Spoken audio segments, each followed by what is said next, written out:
नमस्कार मैत्रिणींनो, आपण आज झटपट अशी कोबीची चटणी बनवणार आहोत. अगदी छान आणि झटपट सोप्या पद्धतीने पूर्ण व्हिडिओ स्किप न करता बघा. छान अशी हिरवीगार कोबी घेतलेली होती आणि ती अशी बारीक बारीक आपण आता चिरून घेतलेली आहे. अगदी बारीक फोडी करून घेणार, अगदी बारीक चिरून घेणार आहोत. तर अशा पद्धतीने आपण ही कोबी छान अशी घट्टसर जो गड्डा होता तो पाहून आणलेला होता. आणि इथे आता कढई घेतली आहे. कढईमध्ये आपण आता थोडंसं तेल टाकणार आहोत. तेल टाकल्यानंतर त्याच्यामध्ये आपण थोडंसं जिरं टाकणार आहोत. तर इथे कोबीची झटपट अशी एकदम पटकन होणारी तेल पाण्यातली कोबीची चटणी बघणार आहोत. तर इथे कोबी स्वच्छ पाण्याने आता आपण इथे धुवून घेतलेली आहे, 2 ते 3 पाण्याने. कारण कोबीला खूप फवारे मारलेले असतात, त्याच्यामुळे ती अशी छान 2 ते 3 पाण्याने जर कोबी धुवून घेतली आणि कोबी धुवून आणि आपण एका चाळणीमध्ये नितरून घेणार आहोत तिला एका.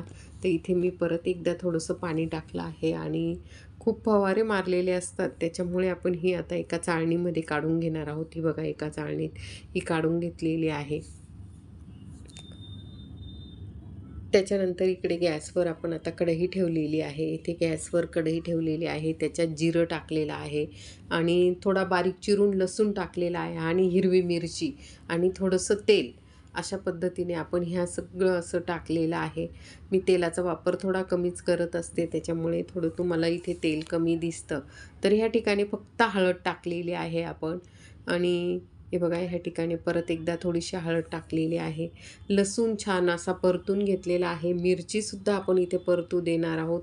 मिरची छान परतल्यानंतर आपण ही कोबी टाकून देणार आहोत. अशा पद्धतीने इथे कोबी टाकल्यानंतर छान अशी आपण न पाण्याचा वापर करता अशी झटकन अशी पटकन अशी ही कोबीची भाजी तयार करणार आहोत. तर बघा, अशा पद्धतीने आपण इथे कोबीची चटणी म्हणता येईल, भाजी म्हणता येईल. तर पूर्ण अशी ही हलवून घेतलेली आहे. आपण जे टाकलेलं होतं, हळद टाकलेली आहे, हिरवी मिरची आणि हळद आणि लसूण, बाकीचं आपण आणि जिरं टाकलेलं आहे थोडंसं. तर छान अशी ही परतल्यानंतर बघा, आपली ही छान अशी परतून झालेली आहे. आणि आपण 5-1 मिनटं असं परतल्यानंतर आपण ह्या ठिकाणी आपण एक झाकण ठेवणार आहोत आणि झाकण ठेवून आणि 5-10 मिनटं ती वाफू देणार आहोत. त्याच्या आधी आपण आता इथे मीठ टाकायचं राहून गेलेलं होतं आणि आता आपण त्याच्यामध्ये मीठ टाकलेलं आहे आणि मीठ टाकून परत एकदा आपण हलवून घेणार आहोत. आणि गॅसची फ्लेम ही थोडी कमी केलेली आहे.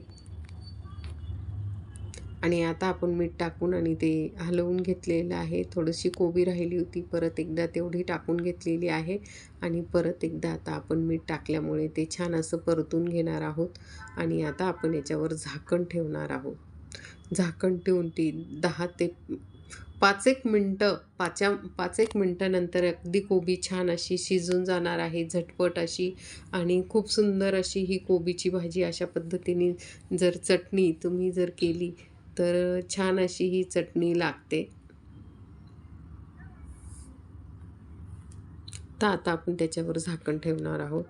झाकण ठेवून 5-1 मिनटं आपण ती वाफू देणार आहोत आणि पटकन अशी ही कोबीची भाजी तयार होणार आहे, न पाणी टाकता. मी 1-2दा मध्ये बघितलेली होती आणि हाताने अशी दाबून बघितल्यानंतर बघा, या ठिकाणी आता आपण कोथिंबीर टाकून दिलेली आहे आणि शिजून गेलेली आहे. हाताने आपण अशी बघायची आहे की शिजली की नाही. छान अशी ही कोबीची भाजी आपली खूप सुंदर कोबीची चटणी तयार झालेली आहे आणि डब्यासाठी अप्रतिम लागते, अगदी छान लागते. तुम्हाला जर माझा व्हिडिओ आवडला असेल, लाईक, शेअर, सबस्क्राईब.